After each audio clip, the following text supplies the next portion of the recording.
My stomach twists violently as the morphine fails to dull my pain. Every heartbeat pulses agony through my cancer-riddled spine. Something is wrong. The medication should have started working 15 minutes ago. Instead, the burning sensation only intensifies, like molten metal seeping through my vertebrae. That's when I hear my son Kevin's voice drifting through my partially open hospital door. That life insurance policy, $3 million. Once she signs tomorrow's power of attorney paperwork, I'll control everything.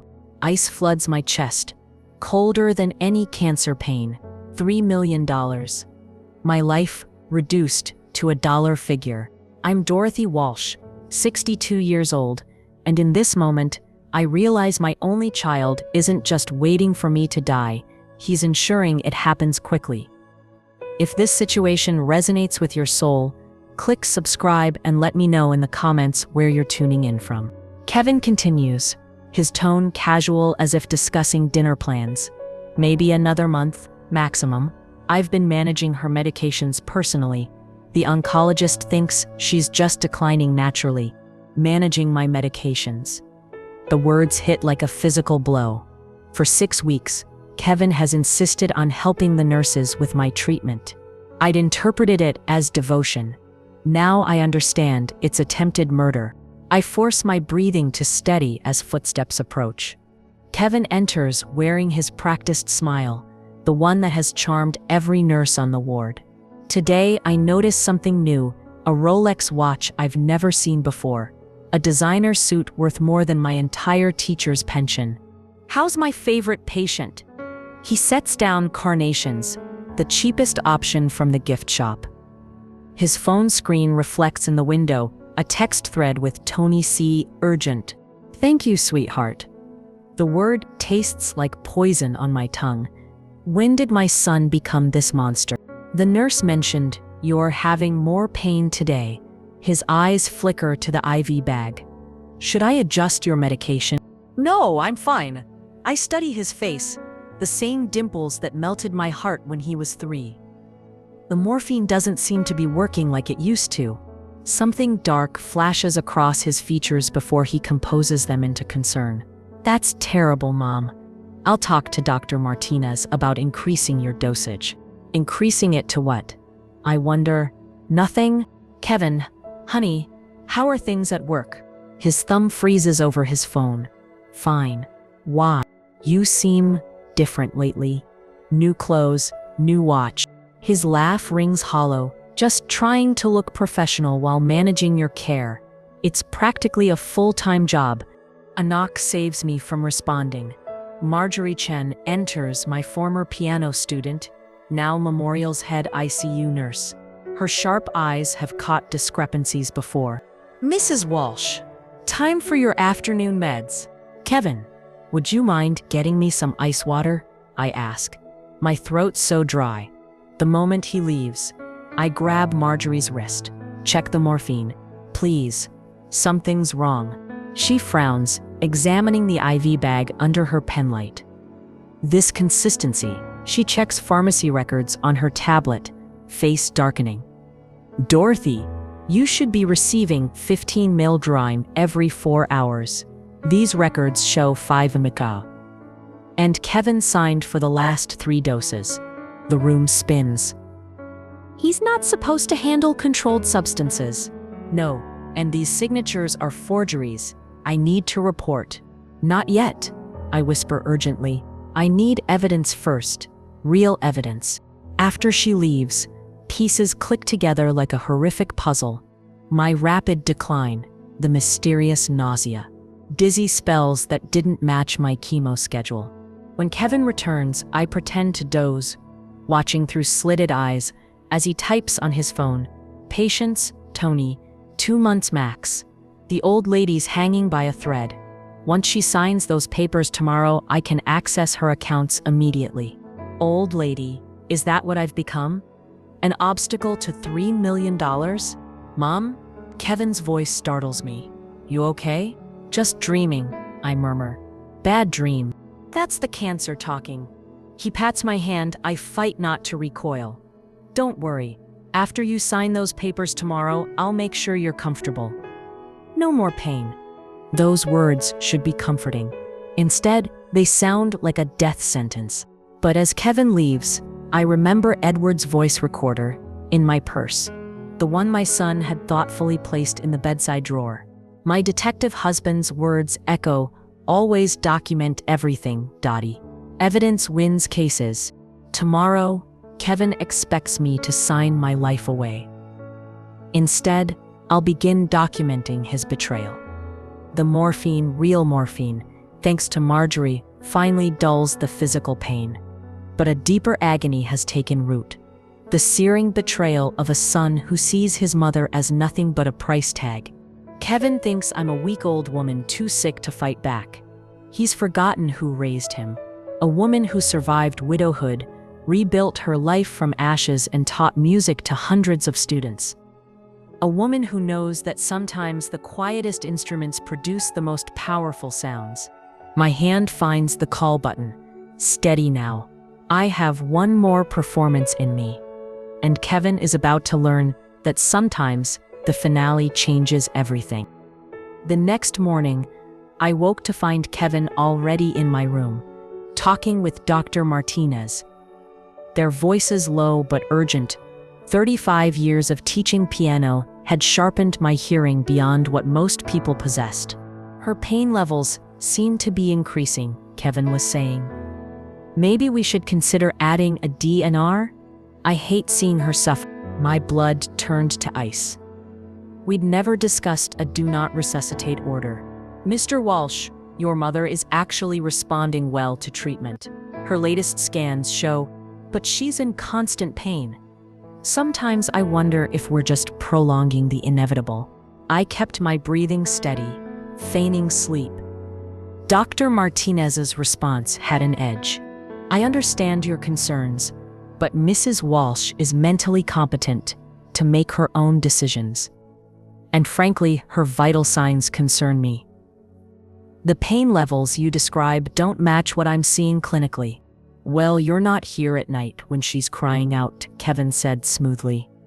As her healthcare proxy, good morning, I interrupted, opening my eyes. What are you two discussing so seriously? Kevin's face transformed instantly into that concerned son mask. Just talking about your care, Mom. How did you sleep? Better, actually. The pain medication finally worked last night. I caught the flash of fury before he covered it. That's wonderful. Really. After Dr. Martinez left, promising to review my medications, Kevin pulled out a thick folder. Mom, I need you to sign some papers. Just routine stuff for your care. What kind of papers? Nothing major. Power of attorney updates, some insurance forms. I put on my reading glasses, pretending to struggle with the fine print while actually reading every word. On page 3, a change of beneficiary form for my life insurance. Instead of Kevin as sole beneficiary, it now listed the Walsh Family Trust, with Kevin as sole trustee. What's this trust about, honey? Oh, just better tax planning. He didn't even look up from his phone. My father had been an accountant. I knew exactly what this meant. This trust would give Kevin immediate access to the money upon my death, bypassing probate entirely. I'll need to read these more carefully. My eyes are tired. His jaw tightened. Mom, I really need these signed today. The lawyer is waiting. I know you're trying to help, sweetheart. I patted his hand, noting how he flinched. Let me rest first. After he stormed out, I pulled out Edward's voice recorder and began documenting everything. The dates when my condition mysteriously worsened, the correlation with Kevin taking over my care. Then I called my lawyer, Sarah Goldstein. Dorothy, how are you holding up? Sarah, did Kevin contact you about setting up a family trust? No. Why? He just tried to get me to sign documents for one, making him trustee of my life insurance. Dorothy, that's highly irregular. Don't sign anything. I'm coming this afternoon. After our call, I lay thinking about Kevin's past. The expensive gifts in high school he'd claimed came from odd jobs. The college gambling debts I'd paid off 3 times. The jobs lost for personality conflicts. I'd always made excuses. Single mother's guilt, perhaps. Marjorie arrived with lunch, checking we were alone. "Mrs. Walsh, I reviewed your charts going back 6 weeks. There's a clear pattern." She showed me her notes. Every time Kevin visited during medication hours, my doses were altered. Every time he brought special meals from outside, I'd had mysterious digestive issues. I also overheard Kevin on the phone yesterday. He was talking about debts to someone named Tony, big ones. The final piece clicked. Kevin wasn't just greedy, he was desperate. That afternoon, my granddaughter Sarah visited. At 16, she had her father's charm, but my late husband's moral compass. "Grandma, you look better today. Just having you here helps, sweetie." We chatted about her orchestra. She played violin beautifully when she frowned. "Grandma, can I ask you something weird?" "Of course." "Why does Dad keep asking about your jewelry, especially Grandpa's watch and your wedding rings?" My heart sank. Those pieces were worth at least $50,000. "What did you tell him?" "That they're in your safety deposit box, like always." But he got really angry when I wouldn't tell him which bank. Smart girl. "Sarah, honey, can you keep a secret?" She nodded solemnly. "I think your dad is in trouble. Financial trouble. And I'm worried he might be making some bad decisions." "Is that why he's been acting so weird?" "Last week, I saw him in your house while you were here. He was going through your papers." "My house? But he only has a key for emergencies." "He goes there a lot, Grandma. I've seen him loading boxes into his car." I felt sick. What else had Kevin taken while I fought for my life? That evening, I made a decision. I couldn't go to the police yet, not without solid proof, but I could protect myself. I called my neighbor Janet. "Janet, has Kevin been to the house much?" "Oh yes, dear.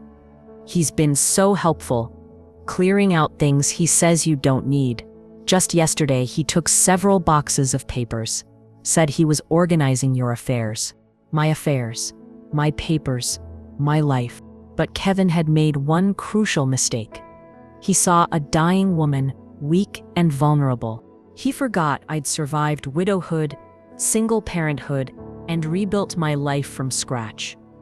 I'd taught piano to hundreds of students, managed a household on a teacher's salary. My first year after Edward died, I had exactly $12,147. Now I had millions, not from luck, but from decades of careful saving. That night, I lay awake planning. If Kevin wanted to play this game, he'd forgotten who taught him strategy.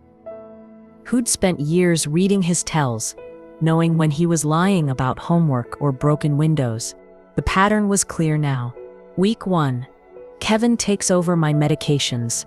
Week 2, I develop mysterious nausea. Week 3, he suggests power of attorney. Week 4, my condition worsens. Week 5, he mentions DNR orders. Week 6, trust documents appear.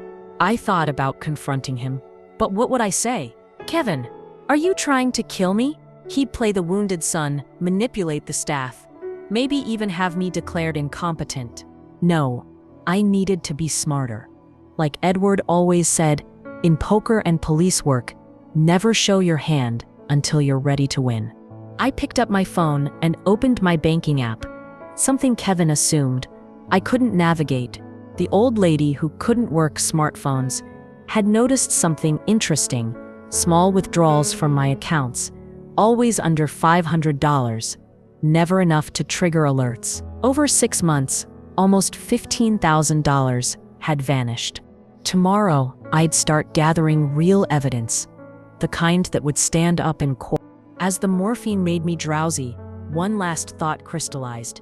Kevin thought he was conducting this twisted symphony. He'd forgotten that I wrote the music, and this particular piece was about to change from a funeral dirge to a battle hymn. "Sometimes," I whispered to the darkened room, "the cancer isn't what's killing you." The next morning, I woke to find my room transformed into a funeral parlor. Roses, orchids, lilies, thousands of dollars in flowers drowning the room in their cloying scent. My stomach churned. Kevin stood by the window, finishing a call. Yes, the specialist from Johns Hopkins. I want a second opinion on my mother's treatment. Money's no object. He turned with that practiced smile. Good morning, Mom. Thought these might cheer you up. They're beautiful, I managed, fighting nausea. But Kevin, they must have cost a fortune. Nothing's too good for my mom. He pulled out a thick folder. Now, about those documents we discussed yesterday, I'd spent the night planning. Actually, Kevin, I've decided to have my lawyer review everything first, just to make sure I'm protected. His face darkened like a storm. Your lawyer? Mom? These are routine medical documents. Sarah Goldstein has always been so helpful with these things. Since when do you need a lawyer for medical paperwork? His voice had razor edges now. Since I realized I should be more careful with important documents. At my age, you know. The mask shattered. What's this really about, Mom? Marjorie entered like a guardian angel, something urgent in her expression. Good morning, Mrs. Walsh. Mr. Walsh. She checked my IV with exaggerated care. I need to adjust your pain management protocol. Dr. Martinez wants to try a new approach. Kevin stepped forward aggressively. What kind of new approach? Oh, just some adjustments to dosing schedules. Technical medical stuff. Her smile was steel. Mr. Walsh, would you mind getting your mother some fresh ice? The machine on this floor is broken. The moment he left, Marjorie moved with military precision. Dorothy, we have a problem. Someone's been accessing your medication records from a non-hospital computer. They've been tracking exactly when you receive each dose. Kevin, the IT department traced the IP address. The access came from your house. My house. Where Kevin had been organizing things. There's more, Marjorie continued, voice dropping. I spoke with billing. Your insurance has been charged for medications that were never delivered to your room. Expensive experimental drugs that were supposedly administered but never made it to you. How much? Over 6 weeks? Nearly $200,000. I closed my eyes, the scope of betrayal expanding. He's using my illness to steal from the insurance company and possibly selling the medications. These drugs have high street value. What should I do? Document everything. The hospital is opening an internal investigation, and Dorothy, she gripped my hand. Be very careful. Desperate people do desperate things. After she left, I realized the full horror. Kevin wasn't just trying to kill me for the insurance. He was running multiple scams using my cancer as cover. That afternoon, Sarah called, voice shaking. Grandma, something scary just happened. This man came to our door, big, wearing an expensive suit. He said Dad owed him money. When I said Dad wasn't here, he said to tell him that Tony's patience is running out. My blood turned arctic. Did he threaten you? Not exactly, but Grandma, he knew my name. He knew I play violin. He said, pretty instrument, fragile, like its player. Terror clawed my throat. Sarah, listen carefully. Pack a bag and go to your Aunt Julie's in Connecticut. Right now. But school. I'll handle school. Just go, please. After she hung up, the decision crystallized. This had gone beyond family betrayal. Kevin's schemes were endangering Sarah. I called Marjorie. I need to speak with hospital security. And we should involve the police. An hour later, I sat with Detective Rivera from Financial Crimes and Mr. Peterson, head of hospital security. Mrs. Walsh, Detective Rivera said, we've been investigating a medical insurance fraud ring. Your son's name has come up in connection with several suspicious claims. How long have you been watching him? Several months, but we haven't had enough evidence until now. Mr. Peterson opened a folder thick with documentation. We've recorded systematic theft of medications intended for you. The street value exceeds $300,000. We believe he's been selling them to pay gambling debts. To Tony Caruso? Both men exchanged loaded glances. You know about Caruso? My granddaughter just had a visit from one of his men. Detective Rivera's expression hardened. The Caruso family runs illegal gambling operations across the city.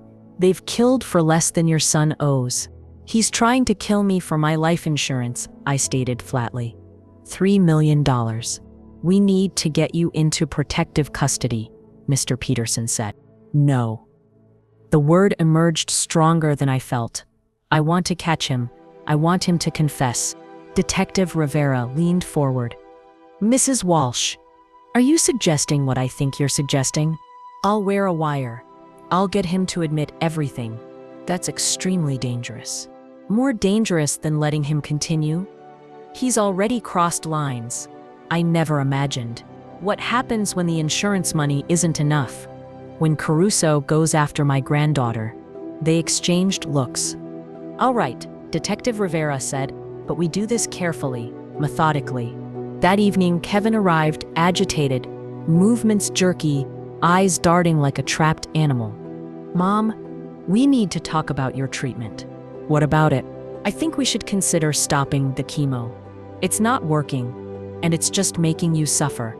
Dr. Martinez says I'm responding well. Doctors don't always tell the truth. They want to keep billing insurance. He pulled out glossy brochures. I've been researching alternative treatments. There's a clinic in Mexico. Mexico? They have treatments the FDA hasn't approved yet. Expensive, but if we cash out some of your investments, I studied my son's face, searching for any trace of the boy I'd raised. Kevin, are you in trouble? What? No, I'm trying to help you. Because if you needed money, you could just ask. His laugh was poison. Right. Because retired teachers have so much money lying around. I might have more than you think. His eyes turned predatory. What do you mean? Your father had several insurance policies, ones you don't know about. I watched greed transform his features. How much are we talking about? Enough to solve whatever problems you're having. He leaned forward hungrily. Mom, if you have other policies, we should make sure they're all properly organized. Of course, I'll have Sarah draw up the papers. No need to involve lawyers. I can handle it. Kevin, I said softly, how much do you owe them? He froze like a deer in headlights. Oh, who? Tony Caruso. The color drained from his face. How do you? It doesn't matter. It's handled. Is it? Because they came to your house today. They spoke to Sarah. He jumped up, pacing like a caged animal. Those bastards. I told them to stay away from my family. How much, Kevin? 500,000. But I've got it under control. Once I get access to the insurance money. The insurance money you'll get when I die? He stopped pacing, looking at me with eyes I'd never seen before. Cold, calculating, inhuman. You're dying anyway, Mom. The cancer's terminal. Why drag it out? Each word was a surgical strike to my heart. So you've been helping it along, diluting my medication, keeping me in pain? You don't understand. They'll kill me. They'll hurt Sarah. So you decided to kill me instead. You're already dying, he exploded, then caught himself. I'm just accelerating the inevitable, and you won't suffer. I've made sure of that. How thoughtful, I said, my voice dripping acid. My son, the merciful killer. Don't be dramatic. Once you sign these papers, I'll make sure you're comfortable. No more pain, I promise. I looked at this monster wearing my son's face and made the decision that would haunt my remaining nights. All right, Kevin, bring me the papers tomorrow. All of them. I'll sign whatever you want. His relief was obscene. Really? Mom, you won't regret this? I'll take care of everything. After he left, I pressed the nurse call button with a steady hand. When Marjorie appeared, I said simply, call Detective Rivera. Tell him I'll do it. Tomorrow. Are you sure? My son died somewhere between his first gambling debt and his decision to let me suffer for money. The man who'll return tomorrow is just wearing his face. That night, I couldn't sleep. I spent hours remembering the little boy who crawled into my bed during thunderstorms, who brought me dandelions and called them flowers, who said, "I love you, Mommy," with pure innocence. I whispered to the darkness, "A mother's love has limits." Mine ended where his greed began. Tomorrow, I would help arrest that little boy's killer, even if he wore the same face, even if it shattered what remained of my heart. The next morning arrived with surgical precision. At 6 a.m., Detective Rivera's team transformed my hospital room into a surveillance operations center. "The wire is built into this medical alert pendant," Rivera explained, fastening the cold metal around my neck. One press summons the nurse, but 3 rapid presses signals us to move in. "Where will you be?" "Room next door. Maintenance closet across the hall. 2 officers in the parking lot. We'll hear every word." Dr. Martinez entered, face etched with gravity. "Mrs. Walsh, are you absolutely certain? This is incredibly dangerous." "Doctor, my son has been poisoning me for weeks. What's more dangerous than that?" He sighed heavily. "The lab results came back on those vitamins Kevin insisted you take. They contained midazolam, a powerful sedative with paralytic properties. Not enough to kill, but enough to keep you weak, disoriented. So I'd appear to be naturally declining." "Exactly. Mrs. Walsh, I owe you an apology. I should have seen." He fooled everyone, doctor. Even me. After they left, I practiced with Edward's voice recorder, perfecting my discreet activation technique. Then I called Sarah Goldstein. "Dorothy, I've filed emergency injunctions to freeze any changes to your accounts, but this plan terrifies me. He already killed the son I knew, Sarah. I'm just helping bring his murderer to justice." At 10 a.m. sharp, Kevin arrived with his briefcase, another cheap bouquet, and a calculated surprise. "Morning, Mom. I brought your favorites from Henry's Bakery. Chocolate croissants, just like Sunday mornings when I was little." The manipulative callback to happier times twisted my stomach. How thoughtful. I activated the recorder as he spread papers across my bedside table like a card dealer preparing a rigged game. "Now I've simplified everything. These documents will put all your assets into the trust we discussed. Much easier for managing your final expenses." "My final expenses," I repeated carefully. "You mean my funeral?" "Well, yes. And any outstanding medical bills. Hospitals can be ruthless about collecting from estates. And this trust would protect my assets from them." "Exactly. You always were sharp, Mom." He slid papers toward me with practiced smoothness. "Just sign here, here, and here." I pretended to read, though tears threatened. "Kevin, can I ask you something?" "Of course." "When did you stop loving me?" His pen froze midair. What? Mom, don't be ridiculous. "I love you." "Do you?" "Because I've been thinking about love lately.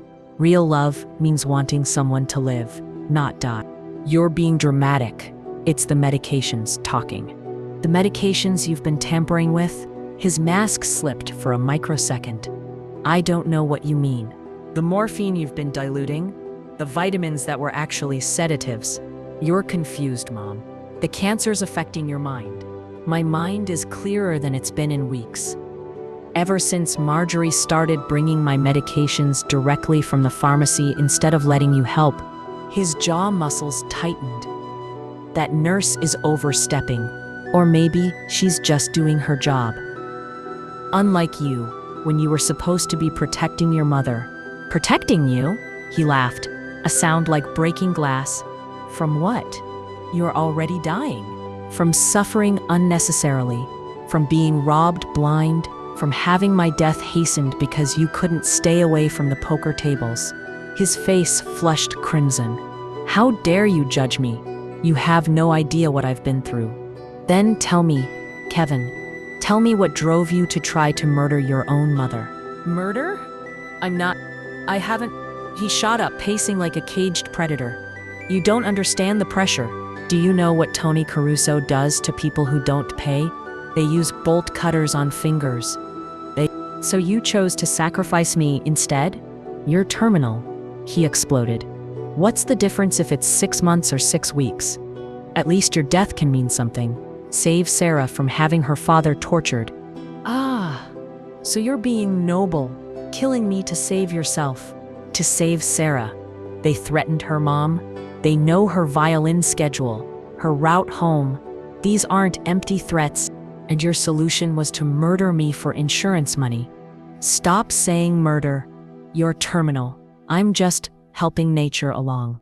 By stealing my pain medication, giving me paralytics, charging my insurance for fake treatments, his pacing stopped dead. How do you know about that?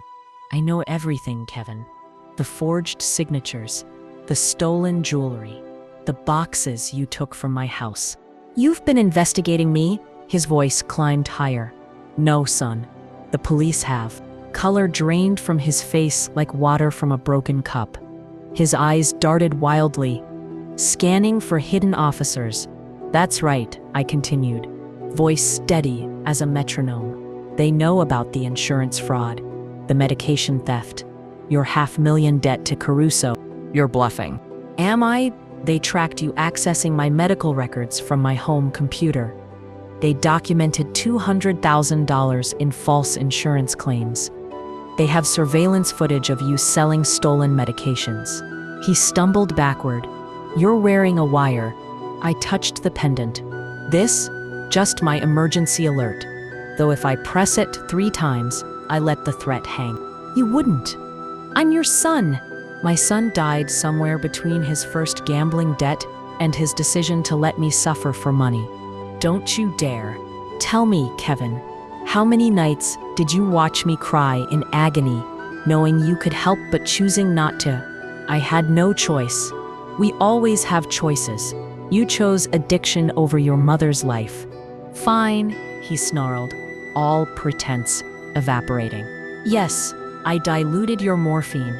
Yes, I falsified claims. Yes, I was waiting for you to die. Happy now? Were you planning to help me along? I couldn't figure out how. The words burst out like poison. Martinez was getting suspicious. That nurse watched everything. And you just kept surviving. The confession hung between us like a death certificate. So you were looking for the right opportunity. The Mexico clinic. His voice dropped to a whisper. Experimental treatments. If something went wrong there, no one would question it. And I'm supposed to be grateful you planned to kill me abroad. His eyes widened as realization hit. No, that's not what I raised my hand to the pendant. Do you know what destroys me most? It's not the betrayal, not even the physical pain. It's knowing I raised someone capable of plotting my murder. Mom, please, think about Sarah. I am thinking about her, about the father she has. The example you're setting. I can fix this. I'll find another way to pay Caruso. How? By targeting other dying patients? By scamming more insurance companies? I just need time. Time to find your next victim? For one heartbeat, I saw my little boy, terrified, desperate, lost. Then his face hardened into something inhuman. Fine. Call them. Have me arrested. But I'll tell them you were involved, that you helped plan everything. Go ahead, I said, finger hovering over the pendant. I have evidence. You have the word of a desperate gambling addict who just confessed to plotting matricide. I pressed 3 times. The door exploded open. Officers flooded in like avenging angels. Detective Rivera stepped forward, badge gleaming. Kevin Walsh, you're under arrest for attempted murder, insurance fraud, and theft of controlled substances. As they cuffed him, my son looked at me with pure venom. I hope the cancer eats you alive, he spat. I hope you die screaming. I've already suffered, I replied quietly. Watching my son become a monster was worse than any cancer could ever be. They led him away, still cursing. I sat frozen as technicians gathered evidence from his briefcase. More forged documents, more theft. Detective Rivera sat beside me. You did the right thing, Mrs. Walsh. Did I? I just sent my only child to prison. You stopped a predator who happened to share your DNA. After they left, silence engulfed me. The son I'd loved was gone. Maybe he'd never truly existed. The man they'd arrested was a stranger wearing Kevin's face, but I was alive. Real medicine flowed through my IV. My mind was clear. I'd chosen justice over blood. Truth over family lies. A mother's love has limits, I whispered to the empty room. Mine ended where his humanity did. 3 weeks later, I sat in my wheelchair in District Attorney Margaret Chen's office, preparing my formal statement. The cancer still gnawed at my bones, but proper medication had restored enough strength to face what came next. Mrs. Walsh, Dia Chen said, sliding a thick folder across her desk. Your testimony will take down not just your son, but an entire criminal enterprise. The Caruso organization has been targeting elderly patients across 3 states. I don't feel brave. I feel like a failure as a mother. You protected your granddaughter. You exposed predators hunting the dying. That's not failure, that's courage. She opened the folder. We've uncovered something else. Your son wasn't working alone. My stomach dropped. Who else? His wife, Nicole.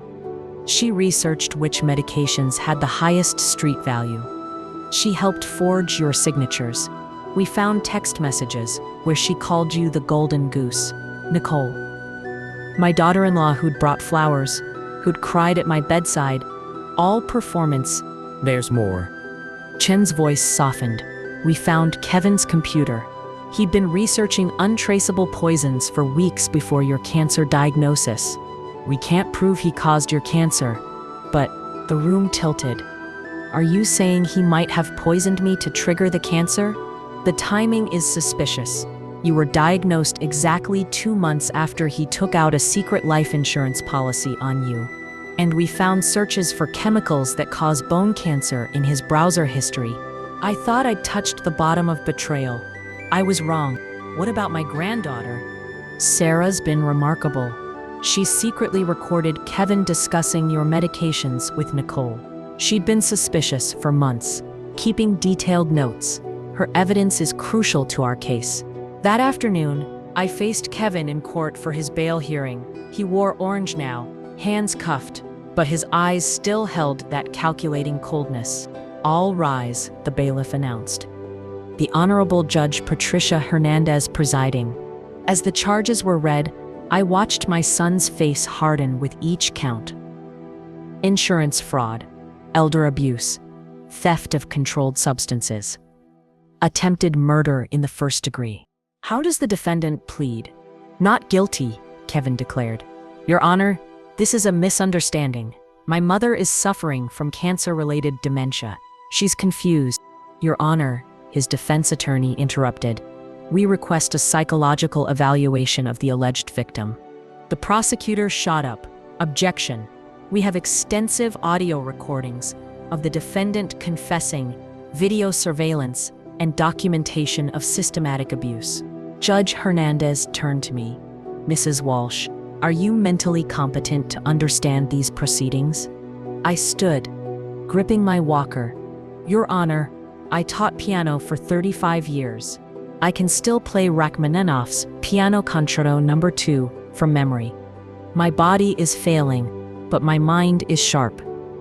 I know exactly what my son did to me. Motion denied. Proceed with bail arguments. The prosecutor outlined the evidence. Diluted morphine, sedatives, disguised as vitamins, forged insurance claims, totaling $93,000. Security footage of Kevin stealing medications. Your Honor, the defendant is a flight risk with connections to organized crime. We request no bail. Bail is denied, Judge Hernandez ruled. The defendant will remain in custody pending trial. As they led Kevin away, he turned to me. You'll pay for this, Mother. When I get out. That's enough, the judge snapped. Any threats against the victim will be added to your charges. Outside the courthouse, reporters swarmed. "Mrs. Walsh, how does it feel to testify against your own son?" I looked directly into the cameras. "It feels like justice, but more importantly, I want other victims to know. Abuse doesn't become acceptable because it comes from family. If someone is hurting you, speak up, even if it's your own child." Over the following months, more victims emerged. Elderly patients whose medications had been tampered with, families defrauded.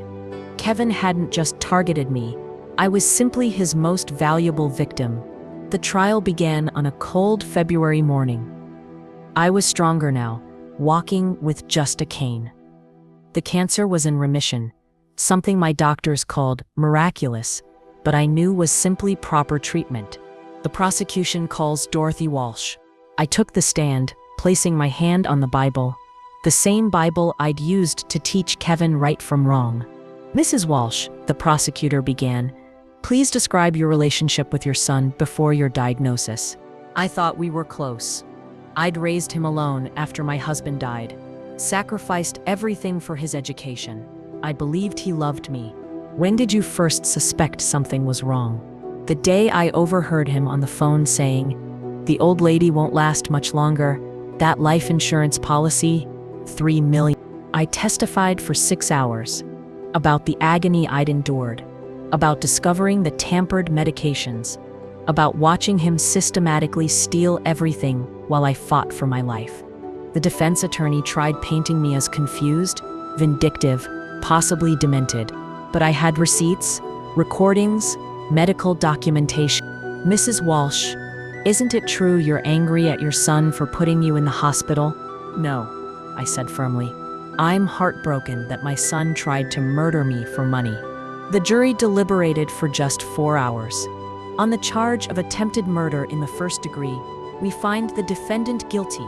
On the charge of elder abuse, we find the defendant guilty. On the charge of insurance fraud, we find the defendant guilty. Guilty on all 17 counts. At sentencing, I gave my victim impact statement. "Your Honor, people ask if I still love my son. The truth is, I love the boy he was. I mourn the man he became." Kevin had everything: education, opportunities, family who loved him. He chose greed over gratitude, addiction over affection. "You didn't just try to kill me, Kevin. You killed the love between us. You killed my ability to trust.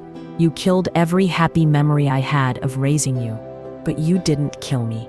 I survived, and I'll spend whatever time I have left making sure no other parent suffers what I did." Judge Hernandez sentenced Kevin to 25 years to life. As they led him away, he didn't look back.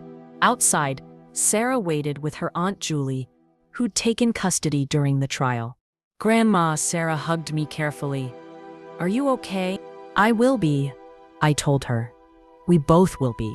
That evening, I sat at my piano for the first time in months. My fingers were stiff, but music still lived in them. I played Chopin's Nocturne in E-flat major, a piece about letting go. I played for the son I'd lost to greed, for the daughter-in-law who'd seen me as a golden goose, for the innocence stolen from my granddaughter. But mostly, I played for myself, for surviving, for choosing justice over blind loyalty, for finding strength I never knew I possessed. The evening news featured my case in a special on elder abuse. They showed Kevin's mugshot beside a chilling statistic. Elder financial abuse costs victims over $36 billion annually. "Dorothy Walsh is a hero," the reporter concluded. "She risked everything to expose a predator who happened to be her own son. Since her testimony, 47 other victims have come forward." Hero. The word felt wrong. Heroes don't feel this broken. Heroes don't cry themselves to sleep, mourning the child they failed to raise right. But maybe that's exactly what heroism is, doing the right thing even when it shatters your heart. I turned off the TV and took my evening medications, the real ones, properly dosed, keeping me alive. Tomorrow, I had chemotherapy. Next week, testimony before a Senate committee on elder abuse legislation. I had work to do, a granddaughter to help heal, a life to rebuild. And somewhere in a maximum security prison, my son was learning that actions have consequences, that love has limits, that mothers, even dying ones, can be stronger than the monsters who try to prey on them. Justice had been served. But the price, the death of a mother's love, was almost too high to bear. Almost. Sometimes, I whispered to my empty living room, survival means accepting that your child exists only in memories. 1 year later, I stood at a podium in the Washington state capitol, addressing 300 legislators, advocates, and fellow survivors. The cancer still lived within me, but so did stubborn life that refused to follow Kevin's timeline. My name is Dorothy Walsh, I began, my voice steady and clear. 14 months ago, my son tried to murder me, not with a gun or knife, but with stolen medication, insurance fraud, and calculated cruelty. He saw my cancer diagnosis as a $3 million opportunity. The room fell silent. I'd learned that silence could hit harder than any accusation. Today, I'm here supporting House Bill 2080-47, the Elder Justice Protection Act. This legislation requires banks to flag suspicious elderly account transactions, mandates surprise audits of patient medications, and creates a dedicated elder abuse prosecution unit. Because what happened to me is happening in hospital rooms across America. After my testimony, reporters swarmed. One young journalist asked, "Mrs. Walsh, you've become the face of elder abuse awareness. How does that feel?" "It feels like purpose," I said. My son tried to erase me. Instead, he gave my remaining years meaning I never imagined. That evening, I returned to my new apartment near Sarah's college. We'd sold the old house, too many memories of Kevin stealing room by room, calculating my worth in dollars. Sarah visited every weekend. At 19 now, she studied criminal justice with fierce determination. "I want to help people like you, Grandma," she'd explained. "I want to stop people like Dad before they can hurt anyone else." Kevin served his sentence at the state penitentiary. 6 months in, I'd received exactly one letter. "Mother, I know you'll never forgive me. I don't deserve forgiveness." The man I became in that hospital room, I don't recognize him either. I wasn't just trying to kill you for money. I was trying to kill the voice in my head that sounded like you, telling me I was destroying everything you'd given me. I succeeded in killing something, didn't I? Just not what I intended. Prison counselors say I need to process my choices. What's to process? I chose wrong at every turn. I'm writing not to ask forgiveness, but to tell you that you raised me better than I turned out. That's on me, not you. Don't write back. Let me be dead to you. It's what I deserve. Kevin. I kept the letter in my nightstand, rereading it sometimes when sleep wouldn't come. Was it genuine remorse or manipulation? With Kevin, the line had always been thinner than hospital sheets. My phone rang. Marjorie Chen, now head of nursing at Memorial General. "Dorothy, how did the testimony go?" "The bill's moving to the state Senate. They think it has a real chance." That's wonderful. Listen, "Can you speak at our training next month? We're implementing new protocols based on your case. All staff will be trained to spot medication tampering and elder abuse." Of course. The hospital's facing 7 lawsuits now. After Kevin's conviction, other families discovered their loved ones died under suspicious circumstances. All the cases involved family members managing medications. That night, I sat at my piano, the one possession I'd refused to sell. I was composing again, something I hadn't done since before my diagnosis. The piece was called What Survives, part funeral dirge, part resurrection hymn. My fingers, still stiff from chemo, found the keys. The melody began dark, discordant, like those hospital days when every breath hurt and my son plotted my death. Then it shifted. discovering unexpected harmonies in broken chords. Not resolution exactly, but transformation. My phone buzzed. Sarah. Grandma, I got an A on my criminal psychology paper.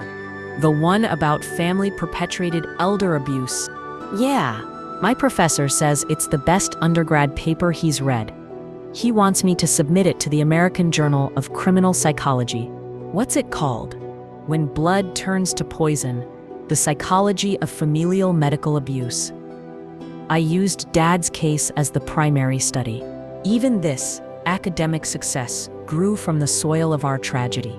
I'm proud of you, sweetheart. Grandma, I'm thinking of visiting Dad. My hand tightened on the phone. Why? For my research, and I need to see him to understand. Understand what? How someone I loved could become someone I fear. After we hung up, I returned to my composition. The final movement was taking shape, neither happy nor sad, but something more complex. Survival wasn't about returning to who you were before. It was about becoming someone new from the pieces that remained. The next morning brought my appointment with Dr. Martinez. Your numbers are remarkable, Dorothy. The cancer's not just in remission. Some tumors have actually shrunk. Funny what proper medication can do. He smiled sadly. I still blame myself for not catching it sooner. We all trusted him. That's what family does. How are you handling the media attention? The case had attracted national coverage. CNN called me the grandmother who fought back. Time magazine featured me as the survivor who changed elder abuse laws. It's exhausting, I admitted, but if it helps one person recognize the signs, you're saving lives, Dorothy. Am I? Or am I just teaching people to suspect their families? Sometimes suspicion saves lives. That afternoon, I visited the cemetery. Not Edward's grave. I went there weekly, updating my late husband about our son's crimes. Today I stood before my mother's headstone. Mom, I whispered, I used to think I understood you, how you sacrificed, worried, loved me even when I disappointed you. But I didn't understand. Not until I had to choose between my child and my life. Spring wind rustled through the cemetery trees. I chose life, Mom. Mine, Sarah's, all those other victims. Was I right? No answer came. But I remembered her words. Love isn't just what you feel, Dorothy. It's what you do. That evening, I led my online support group. 15 faces on screen. Other parents whose children had tried to harm them. We called ourselves reluctant survivors. The hardest part, said George, whose daughter poisoned him for his pension, is I still dream about her as a little girl. Then I wake up remembering she's in prison. I know, I said. The child we loved and the criminal we stopped. They're the same person. That's what makes it unbearable. Dorothy, asked Maria, whose son beat her for Social Security checks, do you ever regret turning Kevin in? I regret that I had to. I regret raising someone capable of matricide. But turning him in? No. That's the one maternal act I'm still proud of. After the meeting, I worked on my book. A publisher had offered a significant advance, not just for the crime story, but for the aftermath, the rebuilding, the advocacy, the complicated grief of loving someone harmful. I titled it Perfect Pitch, referencing my musician's ear that detected Kevin's lies, but also how the most discordant notes can create powerful music. As I wrote, Seattle rain drummed against my windows. Spring storms, violent but cleansing. My phone buzzed with Sarah's text. Visited Dad. Today, he asked about you. I told him you're stronger than ever. He cried. Real tears, I think. Love you, Grandma. I set the phone down and continued writing. We crave clean endings. Villain punished. Victim triumphant. Story resolved. But life resists simplicity. My son sits in prison, aging prematurely, wrestling with demons that drove him to attempted matricide. My granddaughter studies criminal justice, determined to prevent suffering. And I, the intended victim, speak to Congress, write books, save lives. I no longer pray for my son's redemption. That's his journey. I pray for strength to keep choosing life, even when it hurts. To keep playing music with stiff fingers and broken heart. To keep loving after love nearly killed me. There's a Japanese art called kintsugi, broken pottery mended with gold. The breaks remain visible, but become beauty, not shame. We don't hide damage, we illuminate it.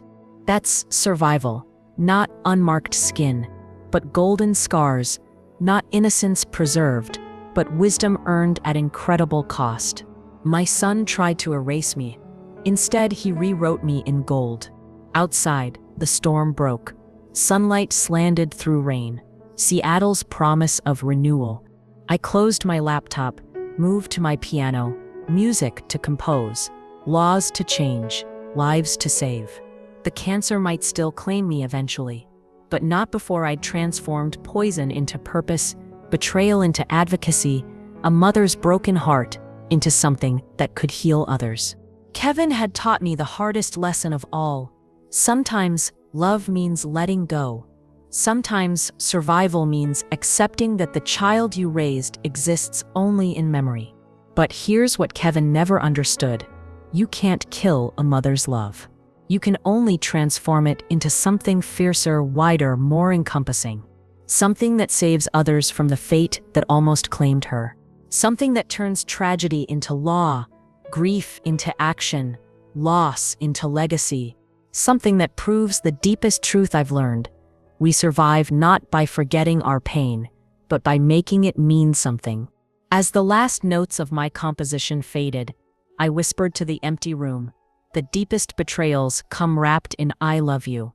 But the strongest survivors unwrap that pain and weave it into purpose.